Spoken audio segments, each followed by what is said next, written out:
안녕하세요. 기독교 신학에 정말 흥미로운, 어찌 보면 미스테리 같은 개념이 하나 있어요. 바로 원죄라는 건데요. 이 하나의 교리를 두고 초기 교회의 두 거장, 아타나시우스와 아우구스티누스가 정말 완전히 다른 해석을 내놨습니다. 그리고 그들의 생각이 수천 년이 지난 오늘날까지 기독교를 동과 서로 나누는 거대한 분기점이 되었죠. 대체 어떤 생각의 차이가 있었던 걸까요? 자, 지금부터 그 차이가 대체 뭐였는지 한번 깊이 들어가 보죠. 이야기는 바로 이 한 문장에서 시작돼요. 정말 놀라운 문장인데, 오, 복된 탓이요. 이 구절은 가톨릭 부활성야 전례에서 불리는 엑술테트라는 아주 오래된 찬가의 일부입니다. 근데 정말 이상하지 않나요? 인류를 타락시킨 죄가 어떻게 복되다고 할 수 있죠? 이상하잖아요. 바로 이 기묘한 역설 속에 오늘 우리가 파헤칠 거대한 신학 논쟁의 실마리가 숨어 있습니다. 맞아요. 바로 이 질문입니다. 어떻게 인류를 나락으로 떨어뜨린 그 죄가 역설적이게도 위대한 구원을 위한 필요악 혹은 행복한 실수가 될 수 있었을까요? 이 질문에 답하려면 먼저 원죄라는 개념부터 확실히 짚고 넘어가야겠죠. 자, 신학에서 원죄라고 하면 보통 두 가지를 말해요. 첫째는 아담이 저지른 최초의 불순종, 그 사건 자체를 말하고요. 둘째는 그 사건 때문에 모든 후손이 태어날 때부터 가지게 되는 어떤 상태를 뜻합니다. 바로 이 두 번째 의미, 그러니까 우리가 물려받는 게 도대체 뭐냐? 이 질문을 두고 두 명의 위대한 사상가가 정면으로 충돌하게 됩니다. 네, 오늘의 주인공들이죠. 아타나시우스와 아우구스티누스. 둘 다 교회에 존경받는 거장이었지만 인간의 타락에 대해 내린 진단은 하늘과 땅 차이였습니다. 한 명은 인류를 아름다웠지만 흠집이 난 초상화 정도로 본 거고, 다른 한 명은 아예 근본부터 썩어버린 존재라고 본 거예요. 자, 먼저 조금 더 부드러운 관점이었던 아타나시우스의 이야기부터 들어보시죠.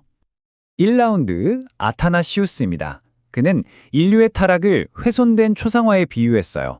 원래는 정말 완벽하고 아름다운 작품이었는데 뭔가에 의해 더러워지고 그 형체가 흐릿해졌다는 거죠.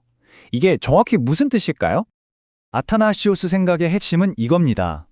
그에게 죄는 재판장에서 법을 어긴 그런 법률 위반이 아니었어요. 훨씬 더 근본적인 문제. 그러니까 창조주한테서 등을 돌려버린 거. 생명의 근원과의 연결이 뚝 끊겨버린 관계의 단절. 이게 바로 죄의 본질이라고 본 거죠. 그리고 이 타락은요, 무슨 스위치 끄듯 한 번에 일어난 게 아니었어요. 서서히 점진적으로 일어났다는 거죠. 첫째, 인류가 신에게서 등을 돌립니다. 그러자 어떻게 될까요? 둘째, 내가 왜 존재하는지, 그 목적을 잃어버리게 돼요. 그리고 마지막엔 방향을 잃었으니 끝없는 어둠과 부패 속으로 가라앉기 시작하는 겁니다. 아타나시우스는 이 상태를 정말 시적으로, 하지만 좀 무섭게 표현해요.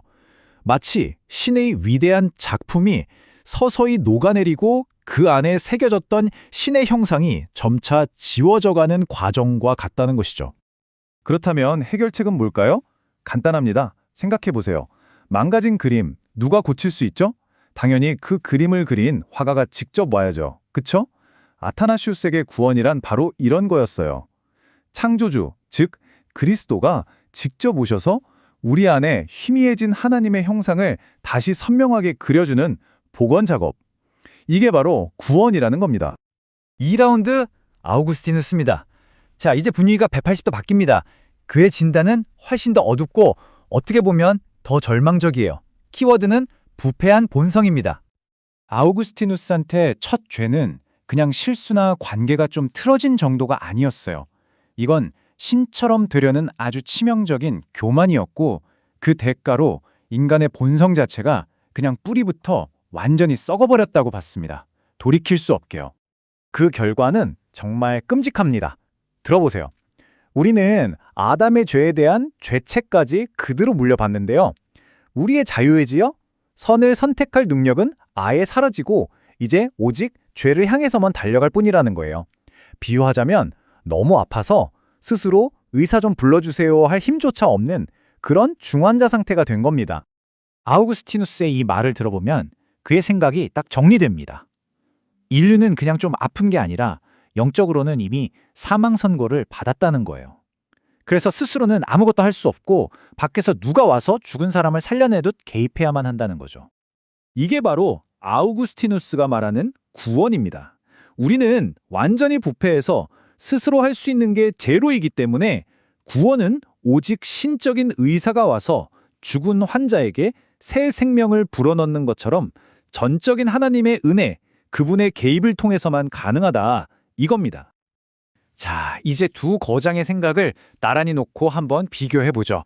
같은 문제를 두고 진단이 얼마나 다른지 한눈에 확 들어올 겁니다. 이 표를 보시면 차이가 정말 명확하죠. 아타나시우스의 핵심 단어는 관계예요. 관계가 깨져서 초상화가 훼손됐으니까 화가가 와서 복원하면 되는 거죠. 반면에 아우구스티누스의 핵심은 법과 본성입니다. 교만이라는 죄로 법을 어겼고 본성 자체가 썩어버렸으니 의사가 와서 치료 혹은 판사가 사면해 주는 것처럼 외부의 강력한 개입이 절대적으로 필요한 거고요. 한쪽은 관계의 회복, 다른 쪽은 법적인 해결. 완전히 다르죠? 자, 그런데 이런 옛날 신학 논쟁이 지금 우리랑 무슨 상관이 있을까요? 너무 어려운 얘기 아니야? 싶을 수도 있죠.